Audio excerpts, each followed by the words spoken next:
पायी चालणाऱ्या तरुणाला एका डंपरनं चिरडल्याची दुर्दैवी घटना अहिल्यानगर शहरात घडली आहे।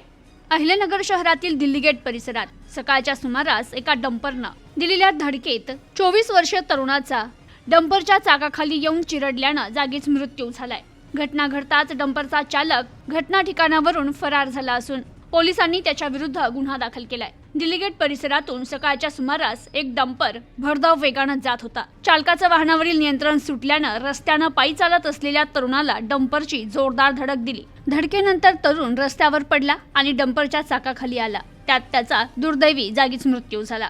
हा अपघात इतका भयंकर होता की परिसरात काही क्षणातच नागरिकांनी मोठी गर्दी केली।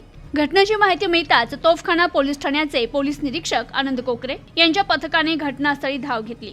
पोलिसांनी मृतदेह ताब्यात घेत शवविच्छेदनासाठी शासकीय रुग्णालयात पाठवला, तर डंपर जप्त करण्यात आला असून फरार चालकाचा शोध सुरू आहे। तर या घटनेमुळे नागरिकांनी संताप व्यक्त करत प्रशासनावर प्रश्नचिन्ह उपस्थित केलाय।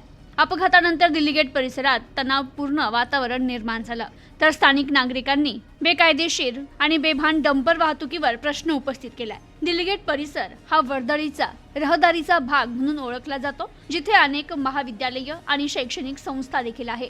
रोज हजारो विद्यार्थी या रस्त्यावरून ये जा करतात। या मार्गावर डंपर सारख्या जड वाहनांची वाहतूक बिनधास्त सुरू आहे। स्थानिक नागरिकांनी सांगितलं की या रस्त्यावर वाहतूक पोलिसांचा अंकुश नाहीये। या आधी देखील अनेक वेळा तक्रार करूनही कुठलीच कारवाई झाली नाहीये। नागरिकांनी प्रशासनावर गंभीर आरोप करत ज्या ठिकाणी वाहतूक पोलिसांची गरज आहे तिथे ते कधीच दिसत नाही अशी खंत व्यक्त केली। या घटनेमुळे शहरातील रस्ते सुरक्षेचा प्रश्न पुन्हा ऐरणीवर आलाय। नागरिकांनी प्रशासनाकडे तातडीनं कठोर उपाययोजना करण्यात यावी अशी मागणी केली आहे। तर डंपर सारख्या जड वाहनांना शहरात प्रवेशबंदी करावी आणि वाहतूक नियमांचं काटेकोर पालन व्हावं अशी स्थानिकांनी मागणी केली आहे। Bureau report, news today 24, Ahilyanagar.